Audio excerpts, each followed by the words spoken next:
What is going on, lads, and welcome to something very, very different on my channel.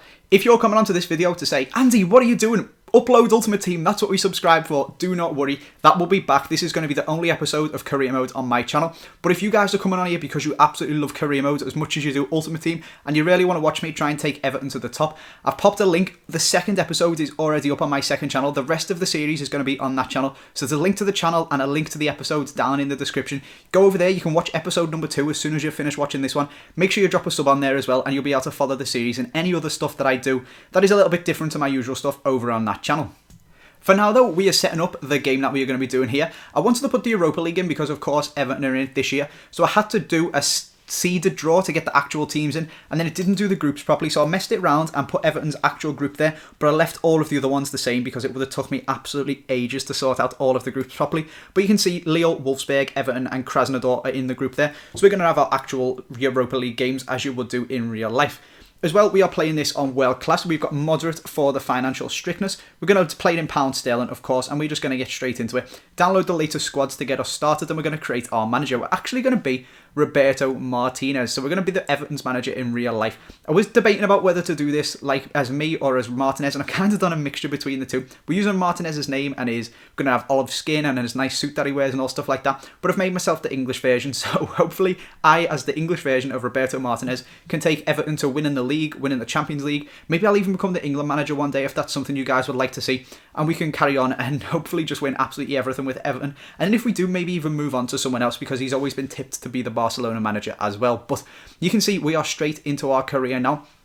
This is going to be done as part commentated, like this part of it is, and part live commed, wherein we play really big games. So Everton's schedule, it is the actual real life fixtures on this. So Everton played Arsenal and Chelsea in the first 2 out of 3 games, so I'm going to be live commenting them. You'll see my actual reaction, whereas when we play pre-season and when we play littler games like against West Brom and Leicester and stuff, I'm going to have actual commentary, and while we're in here we're going to have actual commentary as well. So you can see that they wanted me to pick up a goalkeeper. They have challenged me to get to the semi-finals, I think it was, in the FA Cup, and then the league objective, they want me to qualify for the Champions League. So it's going to be pretty tough. I'm playing it on world class and I'm not the best player of FIFA, but fingers crossed we can do it. I'm actually going to jump straight in and take a look at the goalkeepers that they've already scouted for me, which was pretty handy because they feel we need a new goalkeeper, and to be honest I do agree with them. Howard is getting on and Robles is absolutely shite, so I throw in a cheeky inquiry about Thibaut Courtois. Probably not going to come to anything. They've also scouted Begovic for me, who I'm a little bit on the fence about, and I'm going to leave for now, and we're going to take Friedel off because he's even older than Tim Howard. I don't even know why he even scouted him for me, but you can see our squad here. We've got the Everton squad, and we are basically going to be doing it around the core of the squad. That is Lukaku, Barkley, McCarthy, Coleman and Stones. So then 5 players are going to be our core squad, and we're going to try and build them up. The oldest one of them is Coleman, who is 25, so hopefully they're all going to grow loads. And we've actually gone and offered Distan a new contract as well, just to have some cover, because he's 36 and I was expecting him to retire. So I've gone and offered him a 1-year extension just to keep someone in the squad, have a couple more numbers in there, and we've offered him 40 grand a week for that. We've also gone and listed Pinar and Osman, and we've put all of the young players up for loan to hopefully go out and get some experience. Osman and Pinar, even though Osman is a bit of an Everton hero, he's been around for ages, and Pinar's of course played for us twice. They're both pretty old, so we want to get rid of them and get some cash before they do end up retiring. And we're actually going to throw a cheeky inquiry in for Begovic as well to see what is going on. The next thing I had to do was of course sort out my scouts, so I sent one was already in England, one was already in Spain, I sent one to Germany, and I'm sending the Swedish guy to Sweden. I'm not too sure about career mode. Does sending him to a place where he's actually from, does that help him find better players? I'm not too sure. Let me know down in the comment section, but for now, we are just going to advance on and see what happens, see if they can find us some decent players. And Chelsea, as we expected, told us to take an absolute fucking hike when trying to inquire about Courtois. They set up a decent objective for the Europa League, and we also, like I said before, we sent our scouts out looking for wingers, centre-backs, because we need some new players in, a new goalkeeper, and anyone who was just decent. And our first scout actually comes back with a report from Spain. Now, this career mode is kind of going to be a mix between the 2 types of career modes that people like to see. Most people like to see the Wonder Kid career modes where you pick up all the best players and make them absolutely sick. And a lot of other people, though, do like to see the really realistic ones. So it's going to kind of be a mix between them.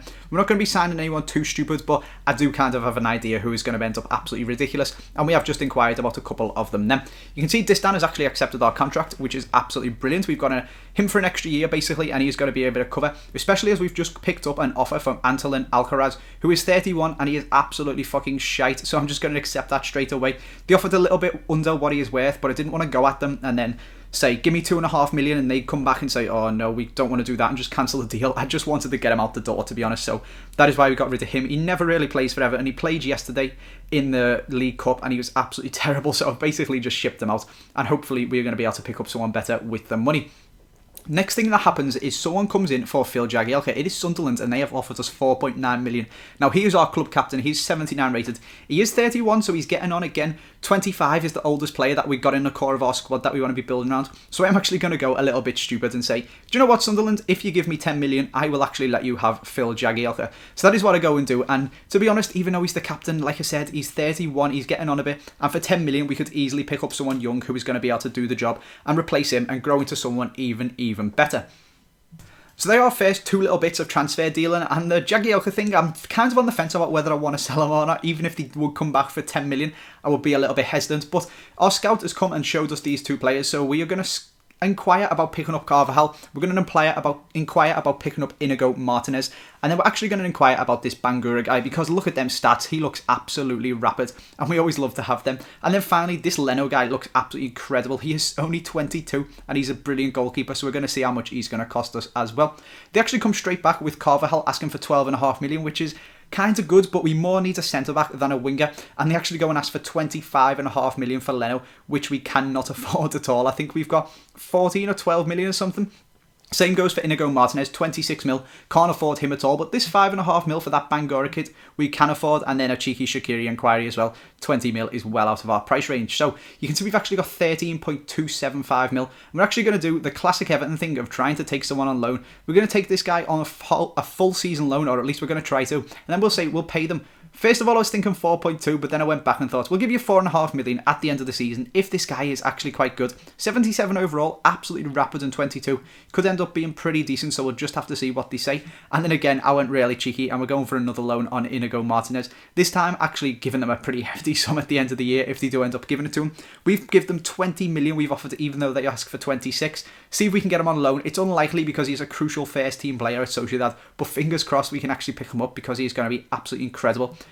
But we need to get back to our inbox, because Sunderland have come back at us with a 6 million bid, so upped actually quite considerably for Jagielka. And I'm actually going to lower mine a little bit as well and say, give me 7.5, maybe in the middle, and you can actually have him, because with Alcaraz going out, we've got a bit of money from him. If we can sell Jagielka for like 7.5 million, we're going to be able to pick up a pretty decent young centre-back, like I was saying, to replace them, and hopefully build a really good squad and get a nice partnership going with John Stones at the back.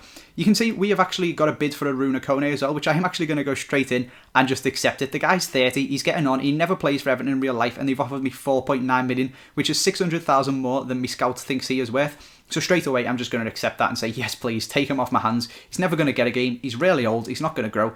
I'll just have the money for him. So that Bangura guy is actually getting bids from other people, unfortunately, so it doesn't really look like we're going to get him. And then we do end up going on and selling Kone. He allocates us 3.7 million, so not quite as much as I was liking. And then more just bids for that Bangura guy, so it doesn't look like we're going to be able to get him on loan when people are actually trying to buy him. So we instead turn our attention to a centre-back. And there's a guy that I know, I was talking about them Wonder Kids, Laporte, but for some reason the transfer market search is a little bit weird. You've got to kind of hunt for the players that you know are going to be awesome. So when I typed in Laporte, a random guy come up. So if you click on Aymeric Gregor, Aymeric Laporte actually comes up, a 20-year-old centre-back from Atletico Bilbao. He's about 80 rated, I think, from playing foot, and he looks absolutely insane. So I'm actually going to inquire about him, put him on my scouts, and just basically see how it goes. Again, more bids are coming in for that Bangura guy, so it doesn't look like we're going to be successful with him. But they have actually come back and asked us for 30 million nearly for this Laporte guy. And I'm going to once again do the cheeky Everton thing and try and snag him on a loan. We haven't really got too much of a transfer budget, but hopefully we are going to win one of the cups or do well in the league or something and get allocated a significant amount of funds maybe in January or in the summer next year. So if I can keep hold of my budget for now and then be able to pay for the players then, I might be able to pick up some a lot better players. So hopefully this works out, but I'm not really too optimistic with both of them being crucial first team players for the teams that they are already at. And you can see they do come back to me for Iñigo Martínez and basically tell me to do one. They are not going to be loaning him out. If I want him, I'm probably going to have to pay an absolute fortune for him. And then Sunderland have actually come back to us as well and offered us 6.5 million for Jagielka. Now, The more they did dealings with me, the more I was likely to sell him, and to be honest, my opinion did switch. He's 31, 79 rated, not really going to go up too much. He is the captain, but we can make Barkley captain or something like that, and he can grow into an absolutely awesome player, so we are going to accept that 6.5 million for Jagielka. Again, Laporte comes back, and Atletico, come back with Laporte and just tell us to do one. That is not going to happen. So we instead turn our attention to England, and the first person that pops up is Nemanja Nastasic,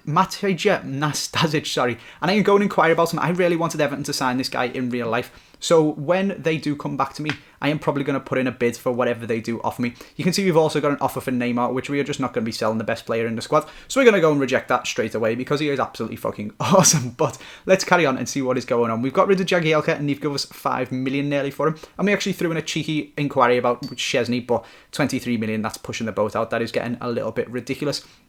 So we're just going to carry on and see what other deals we can get. And for now, we're actually going to remove the any position ones and the winger ones because we really need to concentrate on getting ourselves a centre-back and a goalkeeper. So we turn our attention back to Leno and try and snag this guy. Now we're getting a bit more of a budget. This guy is one of the youngest goalkeepers. He's 22.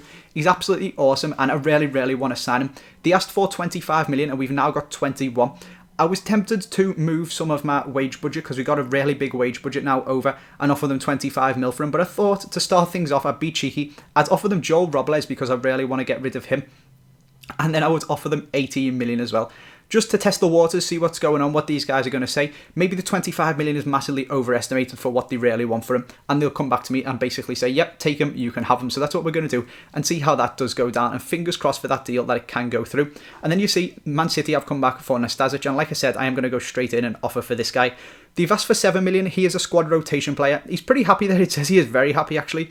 But he's probably not getting too many games, and we're going to offer 6 million, and hopefully Man City will take it because they don't really play him, and then we'll be able to offer him a reasonable contract, get him signed up for a long time because he is pretty young and probably going to go into someone pretty fucking awesome. But for now, that is where we are going to leave it. This video is getting on quite a while, so I'm actually going to go over to episode 2 now. So if you guys want to follow me, there's a link down in the description, and I'll pop it in the comments as well for you guys, and there's probably even an annotation on this video. Go straight over there, make sure you sub to my new channel, and you can find out whether we managed to pick up Nastasic, Leno, and who else we are going to be buying, because we've shipped out a few players, and we really need to go big in the transfer market now. So hope you guys have enjoyed this video. If you could drop a like, that would be absolutely awesome. New series, your support really would mean a lot to me, lads. Apart from that, make sure you subscribe to this channel, and make sure you subscribe to my new channel as well. Thanks for watching, lads, and I will see you in a second.